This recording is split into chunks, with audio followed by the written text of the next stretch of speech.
মসজিদে প্রবেশ করার সময় দোয়া, আল্লাহুম্মা ইফতাহলি আবওয়াবা রাহমাতিক। পৃথিবীর সবচেয়ে দামি জায়গা হলো মসজিদ। পৃথিবীর সবচেয়ে দামি মসজিদ হলো বাইতুল্লাহ, খানায়ে কাবা, যেই মসজিদের ব্যাপারে আল্লাহ রাব্বুল আলামিন কোরআনুল কারীমেও বলেন, ইন্না আউওয়ালা বাইতিন উযিআ লিন-নাস লাল্লাযী বিবাক্কাতা মুবারাকান ওয়া হুদাল লিল আলামিন। পৃথিবীর প্রথম ঘর, পৃথিবীর সবচেয়ে দামি জায়গা, পৃথিবীর দামি ঘর হলো খানায়ে কাবা, বাইতুল্লাহ। পৃথিবীর জমিনে অনেক মসজিদ আছে, হারামাইন শরীফাইন, একটা হলো বাইতুল্লাহ আর একটা হলো মদিনাতুল মুনাওয়ারা, একটা খানায়ে কাবা আর একটা মদিনাতুল মুনাওয়ারার যে মসজিদ আছে সেই মসজিদ। পৃথিবীর সবচেয়ে দামি মসজিদ হলো এই দুইটা। আমরা যে 5 ওয়াক্ত নামাজ পড়ি, যেই জুমার মসজিদগুলা, এই মসজিদগুলো মসজিদ। এই মসজিদেও যখন আমরা প্রবেশ করব, মসজিদে প্রবেশ করার ঢুকার কিছু আদব আছে। আমরা যখন মসজিদে ঢুকব, ওযু করে তারপরে মসজিদে ঢুকব। মসজিদে ঢুকার সময় ডান পা আগে মসজিদে ঢুকাবো, এরপরে আমরা দোয়া পড়ব। মসজিদে প্রবেশ করার দোয়া, আল্লাহুম্মা ইফতাহলি আবওয়াবা রাহমাতিক, আল্লাহুম্মা ইফতাহলি আবওয়াবা রাহমাতিক।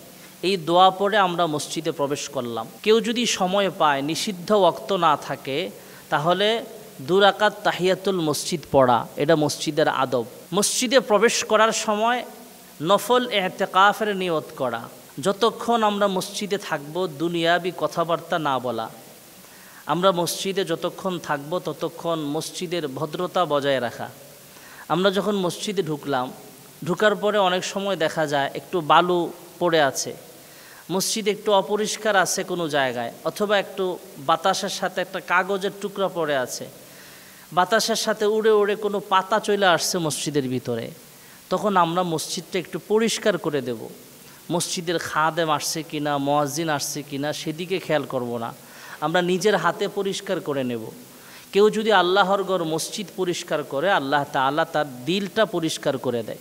মসজিদ থেকে যখন আমরা বের হব, তখন ঢুকার সময় তো আমরা ডান পা দিয়ে ঢুকলাম, বের হওয়ার সময়, মসজিদ থেকে বের হওয়ার সময় বাম পাটা আগে বের করব, বাম পা আগে বাহিরে রাখব। এরপরে আমরা জুতা পাও দেওয়ার সময় ডান পাওটা আগে জুতায় ঢুকাবো, অসুবিধা নেই। তবে মসজিদ থেকে বের হওয়ার সময় দোয়া আছে, আল্লাহুম্মা ইন্নী আসআলুকা মিন ফাদলিক। এজন্য আমরা প্রত্যেকেই যখন মসজিদে ঢুকব, এখন আপনার আমার প্রশ্ন হতে পারে, আমরা তো মসজিদে আসি, মহিলারা তো আর মসজিদে আসে না, মহিলারা, মা বোনেরা এই দোয়া পড়বে কোথায়? এদেরও কাজে লাগবে। মহিলারা যেই রুমে নামাজ পড়ে, প্রত্যেকটা বাসায় একটা রুম থাকে, যেই রুমে মহিলারা বেশি নামাজ পড়ে, নামাজের মাসআলাটা, নামাজের মুসল্লাটা যেখানে বিছাবে, যখন সেই স্থানে নামাজ পড়ার জন্য পা রাখবে, তখন সেই দোয়াটা পড়বে, আল্লাহুম্মা ইফতাহলি আবওয়াবা রাহমাতিক। নামাজ শেষ করে যখন সেখান থেকে বের হবে, তখন সে বাম পাটা আগে নামাজের মুসল্লার বাহিরে রাইখা বা রুমের বাহিরে রাইখা সেই দোয়াটা পড়বে, আল্লাহুম্মা ইন্নী আসআলুকা মিন ফাদলিক। অনেক মহিলারা এই বিষয়টা অজানা, জানে না, এই জন্য আমল করতে পারে না। মহিলারা যেই রুমে নামাজ পড়বে, সেই রুমে ঢুকার সময়, নামাজের যে রুম আছে, ঢুকার সময় দোয়া পড়বে ডান পা দিয়া, আল্লাহুম্মা ইফতাহলি আবওয়াবা রাহমাতিক। নামাজ শেষ করে ওই রুম থেকে অন্য রুমে যাওয়ার সময় বাম পাটা আগে বের করবে আর পড়বে, আল্লাহুম্মা ইন্নী আসআলুকা মিন ফাদলিক। মহিলারা এই দোয়াগুলো পড়া জরুরি না, কিন্তু আমরা পুরুষরা যেহেতু মসজিদে চলে আসি, মসজিদে ঢুকার সময় অবশ্যই আমরা এই আমলগুলো করব।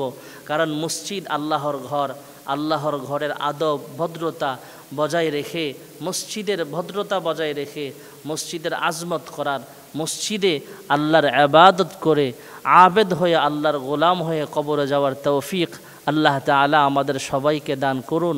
আমিন। ওয়া আখিরু দাওয়ানা আনিল হামদুলিল্লাহি রাব্বিল আলামিন।